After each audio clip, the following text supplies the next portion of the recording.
Hello, hello. Welcome to Common Censored. I'm Lee Camp, joined as always by Eleanor Goldfield. Hello, hello. And speaking of that, this is the podcast where I've noticed all the other podcasts.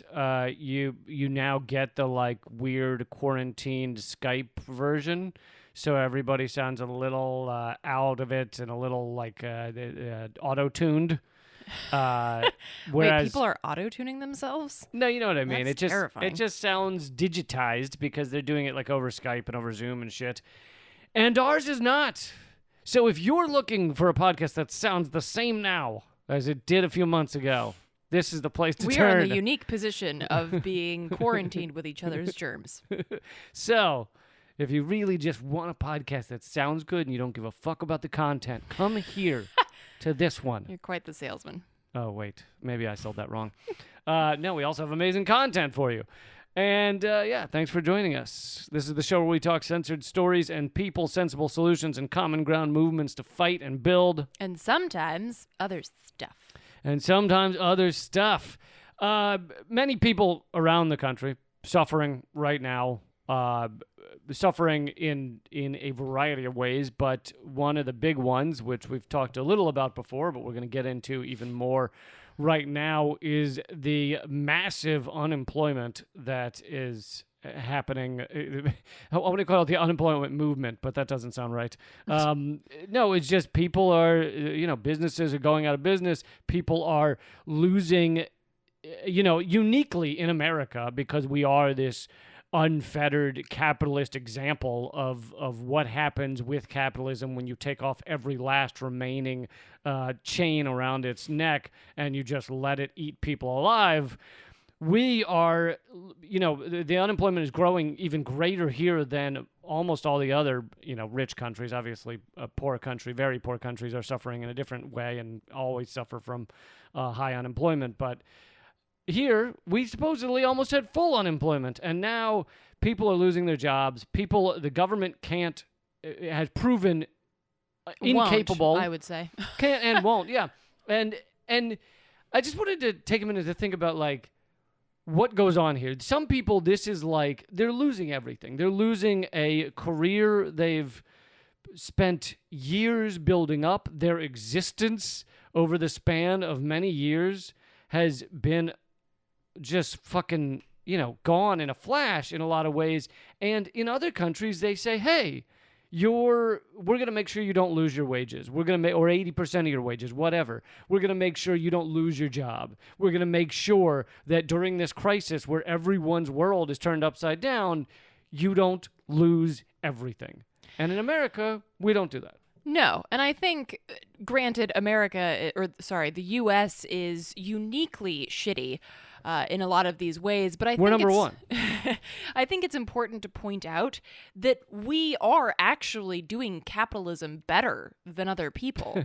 Quote, unquote, better. And what I mean by that is that capitalism is a system that is based on capital, hence the name.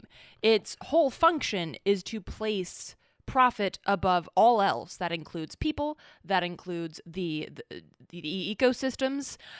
So really, and I've gotten this message from some people who were like, we're tired of you shitting on capitalism. That's not the problem. Capitalism can do good. No.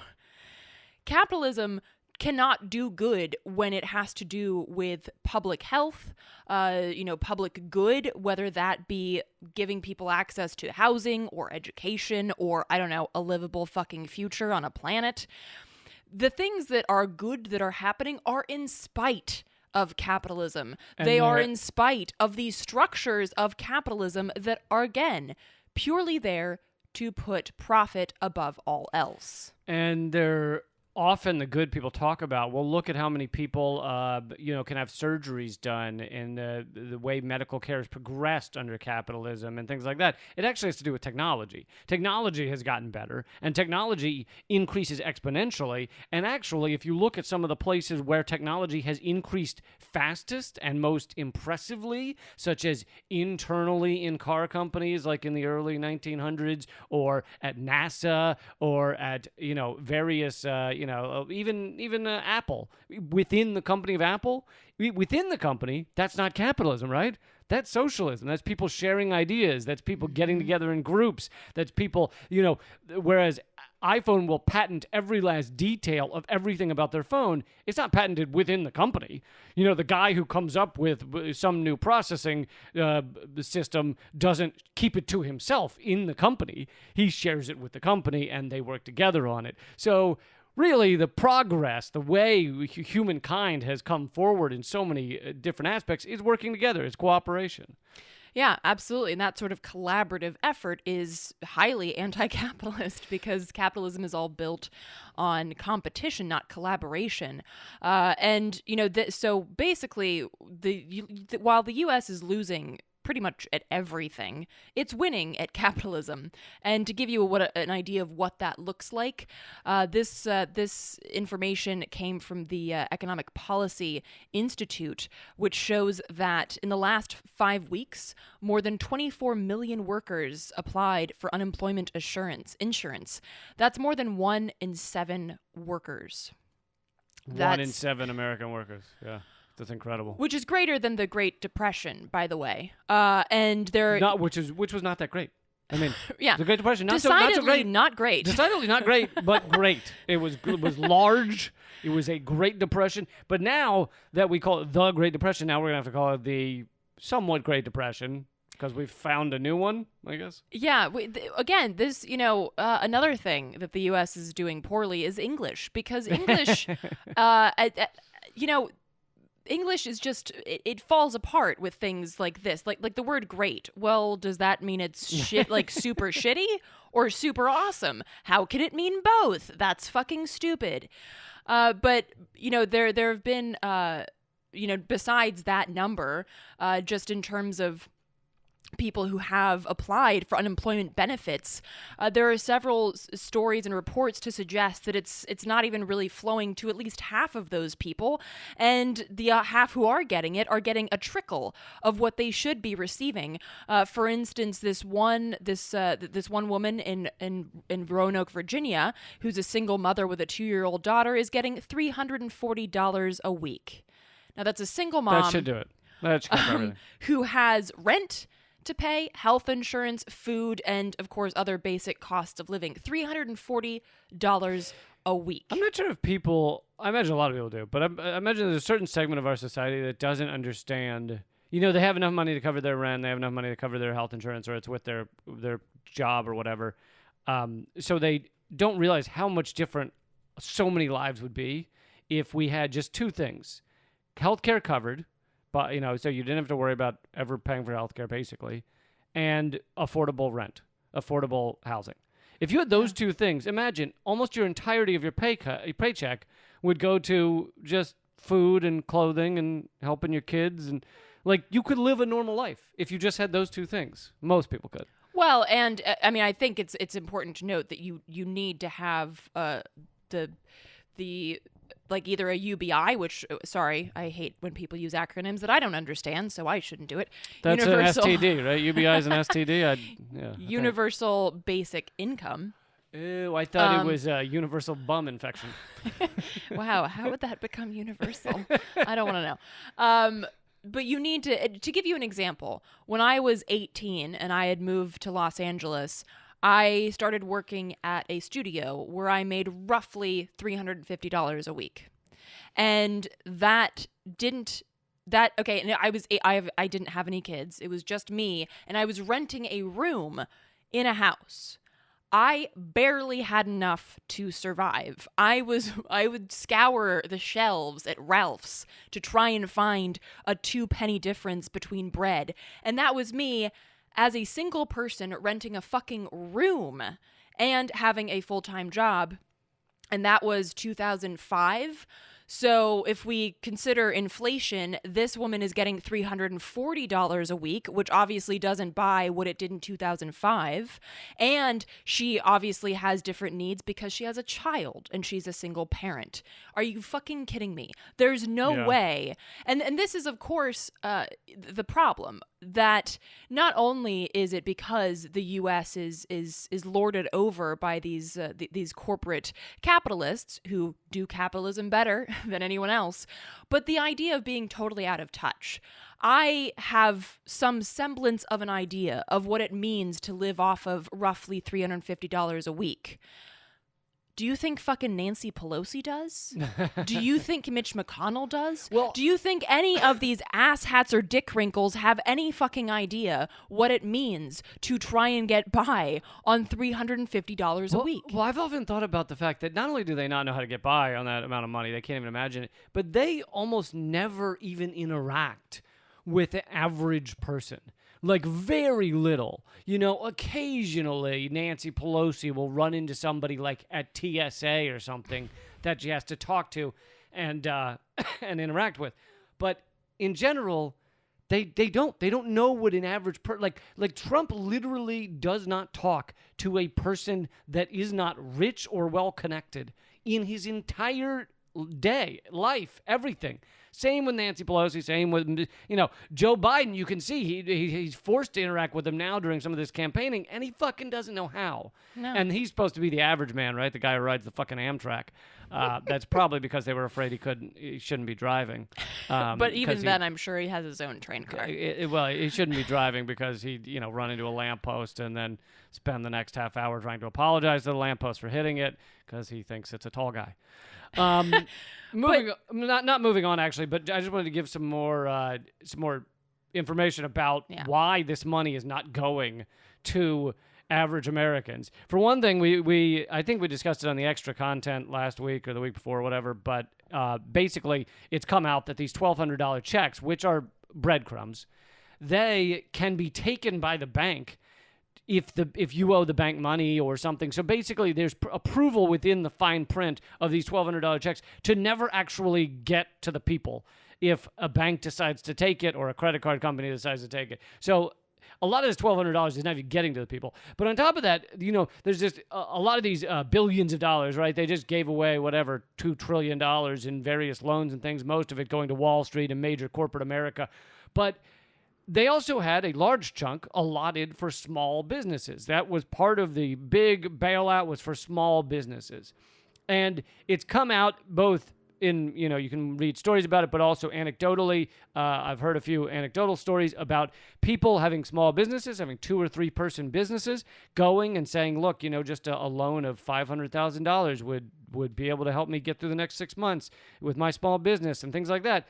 And basically going through all the steps, spending time with their bank, filling out all the paperwork, doing everything, and then being told, sorry, there's no money left. Because most of that money for small businesses went to actual large corporate businesses that had pretended to be small to get the loans. Places like Marriott, Ruth's Chris, Shake Shack. Mm-hmm. Now, some of those, Ruth's Chris, I think, and maybe Shake Shack, have been shamed into giving back some of the money. But I guarantee you that the other ones that are less well-known names are probably also still massive corporations connected to being Trump donors. Apparently one of Trump donors is one of the largest collectors of this money.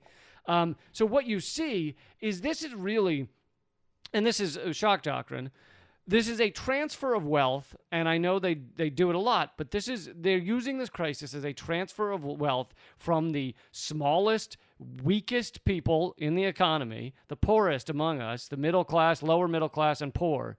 That wealth is being shifted from us to the richest, the large corporations, Wall Street, the smaller large corporations. They're the ones that are getting all of this transfer. So this is a shock doctrine transfer of wealth. And it's happening so fast. Between March 18th and April 22nd, the wealth of the U.S.'s wealthiest grew 10.5%. And That's astronomical. That's basically a month. And what that sounds like, I believe Bezos and Amazon, their wealth has he made an extra $6 billion. Of course, as folks know, folks have been using Zoom more. The founder of Zoom is now $1 billion richer. The former Microsoft chief Steve Ballmer is $1 billion richer as well. Elon Musk is $1 billion richer. And again, compare that with someone trying to get by on $340 a week. Here in DC, I was talking to some representatives of street vendors and undocumented workers here, and they have fought tooth and nail to finally get from DC, who, by the way, has a $1.4 billion budget surplus. They fought tooth and nail. The Commonwealth of DC does? Right. Sorry, the DC City Council. And they fought tooth and nail to get $6 million for undocumented workers as part of a $15 million bailout for hotel, restaurant, and undocumented workers. But guess what? That money has yet to surface anywhere. And meanwhile, in the span of 4 weeks, billionaires have raked in $10.5 billion more. So that is always quick to come and quick to be eaten up by the billionaire class. Meanwhile, you have folks that are literally dying. You know, the folks that don't have access to healthcare, they're afraid to ask for healthcare help because they're undocumented. You have people dying and starving and trying to navigate incredibly oppressive systems who can't get money, even if that money has already been earmarked for their use, whether that be undocumented workers or the unemployed who are looking for those benefits. So yeah, this is a horrific example of what American exceptionalism really means. It means that we are exceptional at capitalism. We are the best at it. I wrote a column. Well, it was based on my Redacted Tonight rant, so I'm sure many people saw it. But basically about how capitalism is saying its goodbyes. And my point was, we're seeing with most things shut down, we're seeing a pause in certain aspects of capitalism. Now, a lot of it is still going. You just listed a lot of people that are making a lot of money from this crisis. So a lot of it continues. A lot of the machinery continues to exploit a good crisis to enrich the richest among us.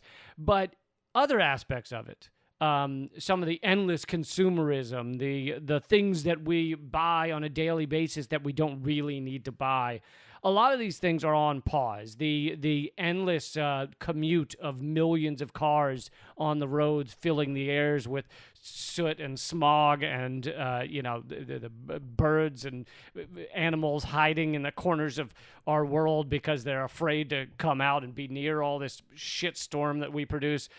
All of that, like a lot of that, is on pause, and some of the wildlife is coming back.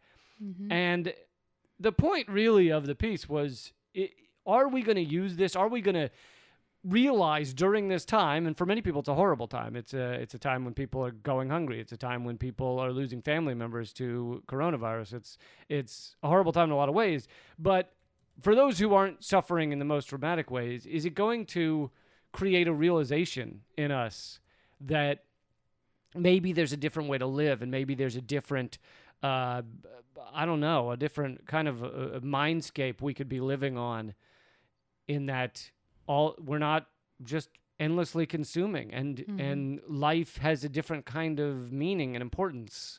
It's a brilliant article. I definitely recommend folks check that out. Is it on your website? Yeah, just put it up at leecamp.com as well if people would like to read it there. But anyway, just a little thought project there.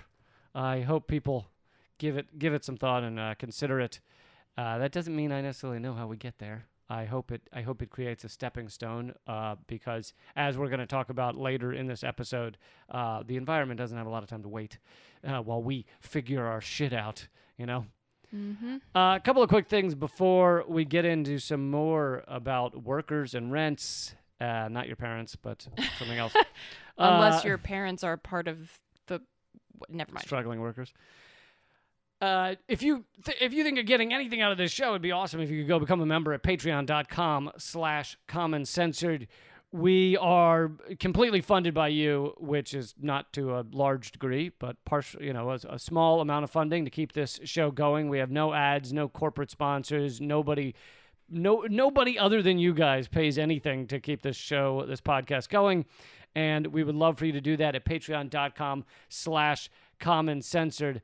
I also just created, because some people were asking how to get around, they didn't want to use Patreon because some people have trouble with it. Some people don't like it. It definitely does take a certain percentage from the artists. So I understand people's qualms. I did create a link, and it's really meant for my comedy special, but it works either way, where you can just do a donate through PayPal thing, and that's at tinyurl, tinyurl.com/censored, like the second word of our show, donate, all lowercase. So CENSOREDDONATE, censored donate. That's tinyurl.com/censored donate, because people were asking for that. So I figured I would create that. Sorry, it's not easier to get to. Another way to get to it is just go to my comedy special, Lee, which I'll also tell you about now, leecampamerican.com. You can watch it for free. It's hilarious. You can watch it for free there, and if you feel like it, there's a little donate thing underneath that video. So you'll find it at leecampamerican.com. And Eleanor's film comes out in not long, end of May, late May. We're thinking hardroadofhope.com. You can sign up for the email list and make sure to find out when that comes out. Also, my book is now 10% off at leecampbook.com. You just have to use the coupon code, the initials of the title, BPAPL. And a lot of people enjoying the book, I'm glad to say. The reviews have been spectacular from people who are not professional reviewers. And also not your parents. And those who are not professional those who are professional reviewers like New York Times and everything, they refuse to acknowledge that the book exists. So we're doing well on that front. Because you're a better writer than all of them. So because they would never put those ideas in their mainstream media piles of shit. But it is a fantastic book, and it has a lot of stuff that's very timely for right now, but it's also got that brilliant comedy that feels like escapism, even though it's not. So it's great if you're sitting at home and you're fucking exhausted from the news, but want something that isn't total escapism, like Teletubbies or something. Actually, Teletubbies are fucking terrifying, so that's not really escapism. You can actually get the digital version for only $8. So if you got $8, you can read the book. In order to do that, use the coupon code BPAPL at leecampbook.com. Shoot us emails and ideas and topics and things at commoncensored@protonmail.com. All right, let's keep it going with the Cancel the Rents protests are getting big in this country, and that is not a protest to kill your parents. Cancel the Rents is not. No, that's what what Wall Street wants. Yes, they want to kill your parents. They want your parents to go out and rejuvenate the economy by sacrificing their own lives, exactly, so that we can get takeout. But you can already get takeout. It's true, you can still get takeout. So we can eat in a restaurant. So we can sit down and enjoy a meal, and you'll enjoy it more because your parents will be gone. Kidding. All right, so let's talk about the Cancel the Rents protests that are getting bigger and bigger across this country, because I know this sounds like a crazy idea, but in a crisis, crazy ideas are no longer crazy ideas. We are in an unprecedented crisis of the economy right now, at least not in the past few generations, and the one way to help solve this would be get rid of rent, at least for many months, and let people just fucking live while they figure this shit out. And to be clear, I've gotten some pushback because I shared there was a Cancel the Rent protest here in Washington, D.C. on Saturday, April 25th, and I got some pushback. One guy messaged me and said, "Hey, look, I am not a rich guy. I have a small home that I rent out to people, and I still have to pay mortgage, so fuck your protest." And my response was, hey, instead of throwing shit at the people that are trying to fight for human rights, why don't you join that protest and fight for your rights? Because guess what? A mortgage is also rent. to a bank. So the idea that he should be fighting with us as opposed to turning around and looking at the bank and saying, yeah, I shouldn't have to pay mortgages right now either, you fucking asshole. That is where your ire should be pointed towards, not pointing down at the people that are struggling to survive. So I want to send that message out to folks who are like, well, I have to pay a mortgage and I rent out like, fucking yes, you are part of this too. We are all part of this. So just to make that very clear, we should be all on the same side here. Well, this is a common tactic of capitalism, of democracies where the corporate interests have taken over the talking points on the mainstream media, and that idea is divide and conquer. If you can get average workers, to go at other average workers, and for whatever reason, sometimes it could be racism, sometimes it could be anti-women, sometimes it could be it's simply just a different field. Why do the teachers say they should get health insurance? I don't have health insurance. And it's like, why don't you get on that protest line with them and demand health insurance for all of you? Mm-hmm. So the divide and conquer thing has been used forever, and it works really well. And another thing is that guy, also, we should be demanding that, let's say the government does something like, all right, we're going to cancel half of the rent, and the half that still exists, the government's going to pay for 6 months. Or whatever, so that, yes, that guy still gets to collect some of his rent, but he gets it from the government rather than from a struggling worker. Right.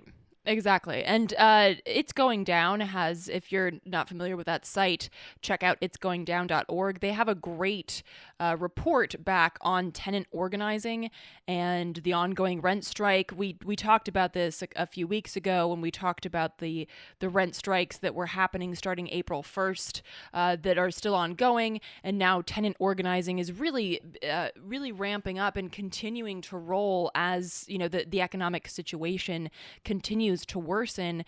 Tenant organizing is a really powerful tool that folks are using because, oftentimes when you're talking about labor rights or things like that, you talk about workplace organizing, which has always been kind of the epicenter of our lives, right? You spend most of your time, quote unquote, in the workplace, but now everyone's at fucking home. And not only that, but now that your home is for a lot of folks also your workplace, then you're also being asked to pay rent in your place of work. So this is a powerful combination of workplace organizing and, of course, tenant organizing as well. So these are powerful organizing tactics that folks are using. We're seeing things like car caravans. That's what happened here in DC. Ways to get around the issue of not being able to cluster together in person to protest. We're seeing things like banner drops. We're seeing people that are living together that are able to be in close quarters, doing some protest actions. So yeah, this is and it's a great report if you check it out on It's Going Down.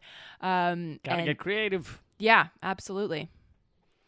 Let's get to some forgotten workers that are struggling as well. So this kind of ties into what we were talking about earlier. But when we talk about the workers, most people are thinking, people that have, legit paychecks or have a W-9. People with some sort of hard hat on. If you've got a hard hat, then you count as a worker. Other than that, fuck you, you don't. So we have this... Which is, I suspect that's why my therapist wears a hard hat, but it might be that my problems require one. I don't know. I think she's just gearing up for what might happen. So basically, there's several different movements, but also collective movements to talk about the quote unquote forgotten workers or excluded workers. And right with that, we're talking about people like undocumented workers. We're talking about street vendors. We're talking about sex workers. And there's been a lot of pushback, particularly with regards to sex workers, because, oh my God, that's disgusting, and how dare they? But of course, I only have sex for dinner, not for money. Right, Gross. exactly. Gross. Yeah. So this is, and a lot of sex workers are women. A lot of them are single parents. They are? I gotta go. I had no idea there were women out there. And they have no protection. I mean, before this happened, there was no protection with regards to violence, and of course dealing with law enforcement because of the criminalization of sex work. And now, of course, they're being completely left out of any kind of government assistance when it comes to the fact that they can't do what they were doing. So the issue of forgotten workers is one that folks are working on, not only in the U.S. but across the globe, actually. And there's one collective called the U.S. Prostitutes Collective, which is a multiracial network of women who work or have worked in different areas of the sex industry, and they've been pushing very hard to not only get recognition for sex work as work, so that they have protection under labor laws and worker rights, but also with regards to the coronavirus outbreak and understanding that they are unable to do their job, so they have every right to access financial assistance because of that fact. And the undocumented workers is a big one, because there are millions of undocumented workers in this country, because our capitalist system wanted the people who would work for absolute pennies on the dollar, people who would get paid below minimum wage, people who at a lot of these factory farms live on the farm in like dormitories where it's like 12 guys in a room that holds 6. And they are willing to do that because they can't get other jobs where their undocumented status stops them from getting that. So basically, we had a system that would find the people who would work for the cheapest amount, and that is undocumented workers. And these capitalist titans ran around making fucking billions of dollars on exploiting these workers. And now, when shit gets worse, when a crisis hits the fan, all of a sudden, these undocumented workers can't get any of the benefit. The tiny scraps that are being thrown to American workers can't go to undocumented workers. Right, and just as another for instance, this is fresh on my mind because I just spoke with someone about it today. But for instance, the city of D.C. is offering financial assistance for healthcare and for burial if your relative or family member has died of coronavirus. But in order to access that financial aid, you have to put in a social security number. Well, guess what? If you're fucking undocumented, you don't have one of those. And this also raises questions like, well, let's say that I put in my social security number and I have been in jail, so I'm a felon. Will I get financial assistance, or will they say, oh no, you're a bad person, therefore fuck you? So there are so many ways by asking for that kind of information that the state has of turning you down. And we see this time and time again. Another thing that the DC City Council has said is, oh, well, we'll give you financial assistance or we'll get you groceries if you can prove. Oh my God, you were reading me all the rules the other day. They're crazy. Well, and I was reading this because this was something that popped up in our mutual aid conversations, because here's how it works. Mutual aid doesn't ask you to prove your oppression or prove your need. You do have to run a short obstacle course. And it's a gauntlet, but it's fun. It's fun. If you go too fast, you don't need aid because you are clearly well-equipped to deal with the world at large.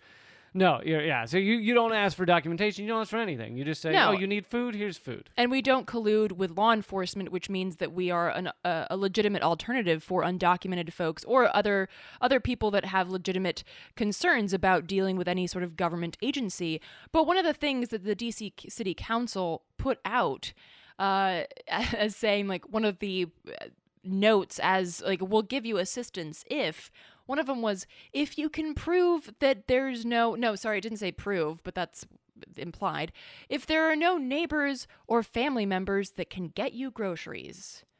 Well, how the fuck can I prove that? Right. Like, send you a picture of an email from my mother telling me to go fuck myself and she doesn't love me anymore? Like, how the fuck you prove that? They put the neighbor through an obstacle course. And, no, this neighbor seems all right. Well, you got to go break your neighbor's leg in order to get food delivery. Seriously. It's so, and this is, and I know that I've mentioned this before, but, you know, DC and other cities, mutual aid networks have experienced mayor's offices or other government agencies dumping the people that call them onto the mutual aid networks. And, you know, we're scrappy. We're desperate for funds. We're desperate for volunteers. And here are government agencies that have budget surpluses going, talk to mutual aid. I don't feel like helping you. And all these loopholes that make it, even if you do try to jump through them, you can't access the aid. They basically tried to make it as impossible as they could to get food. They're like, if your name starts with D, but is not followed by an E, and you do not have any children, your neighbors haven't spoken to you in a minimum of 3 months, that includes hellos, and you have a mice infestation, then we will get you 3 boxes of cereal. Yeah, it's really absurd. So these are you know, definite loopholes and gaping chasms that are left that are being filled as much as we can, and I'm speaking we as in mutual aid, as much as we can. But again, to kind of circle back to the beginning point, a callback, if you will, the U.S. is doing capitalism really fucking well. It's leaving more and more people in the dust to slowly deteriorate and die under the oppression of the system, and just expecting neighbors to pick up the slack if and when they can. Right. So I want to move on to another topic here, which was a documentary that I watched online. It's free for anyone to watch if you'd like. I got to warn you, it's not for the, what do they call it?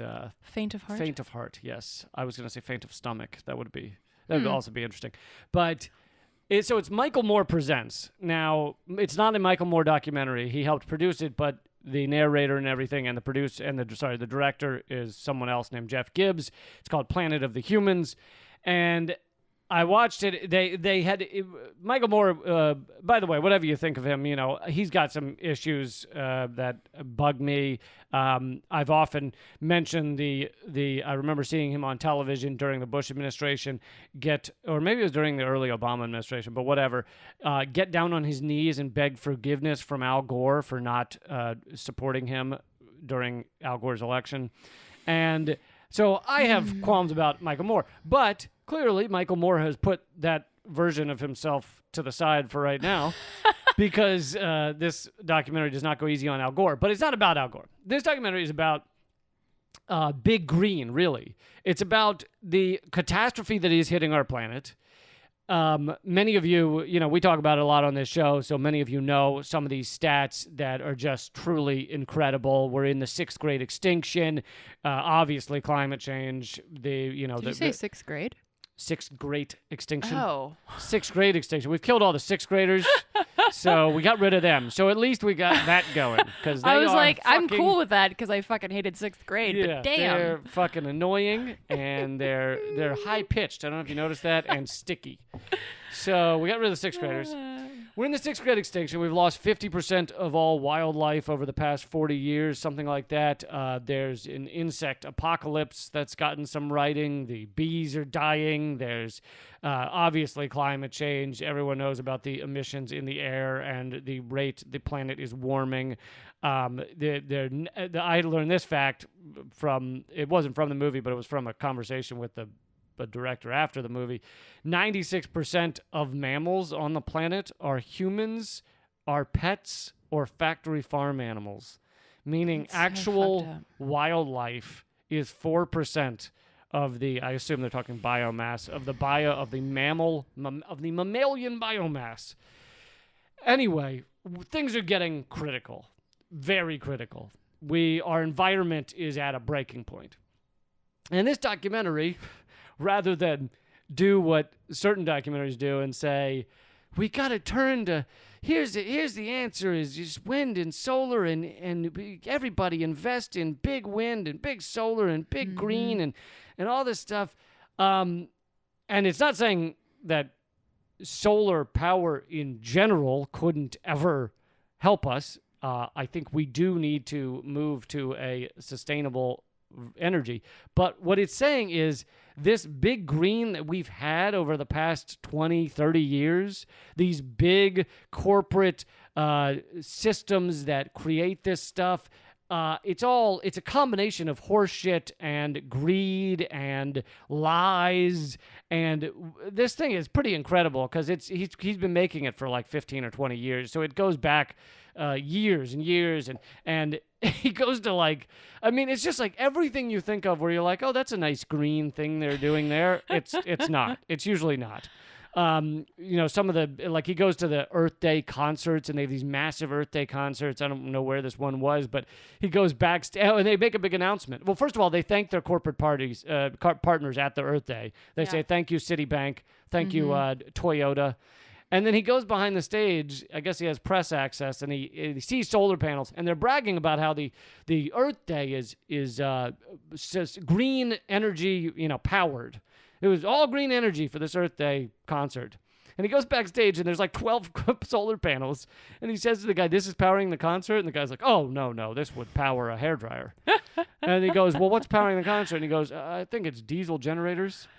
And then there's other projects where like Bill McKibben and 350.org have gotten behind biomass a bunch over the years, where they keep saying we have to switch to biomass. Well, what is biomass? Biomass is just cutting down Well, first you should say trees. what they say biomass is, because biomass, for instance, is really big in Sweden. And I made this point to Lee before we started. It's not that Sweden is like this benevolent, lovely fucking nation that hates oil and gas. Well, the people are pretty Sweden, lovely. Thank you. Sweden just doesn't have oil and gas stores. So unlike their neighbor Norway, they just don't have it. It's not that they're like, oh, I couldn't possibly. No, but they've moved towards biomass, and they've gotten like a lot of props for that. Like, oh, how green of you. And what they say biomass is, for instance, is that it's the excess, it's the leftovers from the forestry industry. So it's all the shit that they can't use that they would otherwise dump, and it would just end up in a landfill somewhere. And then they burn it. Which, if you know anything about the way that trees work, when you destroy a tree, it releases the carbon that was stored inside that tree. So you're actually releasing carbon into the fucking air. Well, hold on, but you kind of have to back up, because they claim it's residual wood. Yes. So it's the leftovers from logging is what they usually claim. Right. But that's not actually true, because that wouldn't be enough to have these things actually do anything. Right. So what they end up doing is either cutting down trees themselves or adding things in, such as tires, in order to, like, chopped up tires, in order to make the fire burn hotter, so it can actually create the energy needed for this thing to actually be effective, to actually be a biomass energy generator. Which, spoiler alert, tires are not eco-friendly when you burn them. No. And also, when another thing that a lot of countries do is burn trash, right, as a way to, because right, we don't want landfills, right? Well, no, we don't. But again, you can't, like, and I talked to somebody who specializes in kind of like the, how plastic comes to be. And, he pointed out the shit that we all learn in science, like 101, which is you can't create or destroy matter. You can only transfer it. Energy. Energy. You can only change it into a different form. So with plastic is made up of a bunch of different shit, chemicals and fossil fuels, and a lot of like creepy ass fucking materials. And when you burn it, right, spoiler alert, all of that shit gets released into these tiny, tiny little particles that you then fucking breathe in, and you drink, and you eat. And the idea that poof, it would just fucking disappear is stupid. Right. And so, speaking of how inefficient these quote-unquote biomass generators are, in the movie, they say that if you burned all of the forests of America, you could power the United States. You could power the country for a year. For a year, and then we'd have no forest left. So really, this biomass thing is horrific. And after the first airing of this movie, apparently Bill McKibbins came forward and said that he was wrong about biomass in the past, even though that's nice. Even though he did a lot of press for them and everything. So, but it's not just biomass in this film. They also talk about solar panels. They talk about how, the solar panel companies claim to be, well, we make it out of sand. We make it out of sand. And it shows all these beautiful sand. Well, really, sand has too many impurities in it. So what do they really make it out of is they do an incredibly toxic form of mining. They get pure quartz and coal, and they make the solar panels with that after this horrific kind of mining, and they use all kinds of chemicals. And it's the same with electric cars and things like that. So there's just terrible problems with all this stuff. And when I got done with the film, I was a little worried I was like, well, couldn't this same film have been made by a right-winger? Like, how do I know this isn't just somebody who's pro-oil who thinks, well, if we can undermine all of the green possibilities, then everybody will just say, oh, well, oil it is. But I think that that's not really the truth. That's not where they're coming from. These are, as far as I can tell, people who genuinely want a better planet and want green alternatives. Right. But I think really what this movie shows is that if a group puts forward a way to create green energy, and let's say they're very small, so they're not some big corporate entity or whatever, the big corporations will then come in and say, hey, we're going to offer you all this money. And they're not always named fucking Texaco and shit. Well, Right. Texaco's not even around anymore, but Chevron and shit. Sometimes they have nice little names that you don't even know what they are. And Nice little names. Yeah, nice little names. International, da-da-da. And you're like, oh, they're offering us $1 million. Wow, that's incredible. And they basically buy these things or invest enough that they have control over them, and then they want their profit back. Well, how do they get their profit back? They don't get it from, carefully and sustainably creating energy. They get it by creating massive systems where they don't give a fuck about the side effects, about whether they're doing horrible mining to get the rare earth minerals in order to make the electric cars. And what you see is that many of these groups, these massive green groups like Sierra Club and Al Gore, who is massive, if you, his head at least, is that they are in bed with all of this shit. They're in bed with this horrible systems, and none of them will question whether we have to decrease our consumerism or decrease our unfettered capitalism. None of them will question whether in Earth like this, where millions of people are fucking consuming and trashing and driving and flying everywhere, whether that's even possible, which it's not. So they won't even have that discussion. So it's incredibly intellectually dishonest. Well, right. And this, again, I keep circling back to this. But again, this is why capitalism cannot be part of a livable future. Because when you put a profit motive on this shit, of course you're going to do industrial scale work like this. And this is something that we talked about when I was at the forest convergence in Southern Illinois last fall, was we talked about this issue that industrial scale quote unquote renewables is not an answer. And the reason is because it's inextricably tied to the profit motive and what we see happening. And they gave horrific examples. For instance, you see companies that are literally razing forests to the ground to put in a solar farm. Like, hey, we're going to destroy this forest so that we can plant a renewable energy like, what the fuck? And this is not a unique story. And as you noted, Lee, the rare earth minerals that go into these, another issue is the fact that they're dredging the deep ocean. A place that is home to ecosystems that we don't even fully understand, and we're destroying them. Yeah. Places that took billions of years to form, and we're destroying them with one fell swoop because you can find lithium there, and we need batteries for our quote unquote renewables. And this is and here's the thing. I understand people might be listening to this and thinking, well, fuck me. I guess let's just all smoke some coal. There's nothing we can do. Yeah. But no, that's not it. It's the idea that and one of the things again that we talked about at the Convergence was how to create small scale, which is also anti-capitalist, the idea of decentralization of both finances and political power, the idea of creating small scale, autonomous, sustainable systems to address energy use. And part of this conversation really had to do with, we have to admit and accept that we got to cut down on consumption. There is no such thing as a livable future with the amount of consumption that we have. Like, there's no amount of fucking, like, happy-go-lucky reusable bags that will save us from the reality that we have to consume less. And some people, I saw someone commented when I posted this movie on my Facebook. Like I said, you all can go watch it for free. It's called Planet of the Humans. It's on YouTube.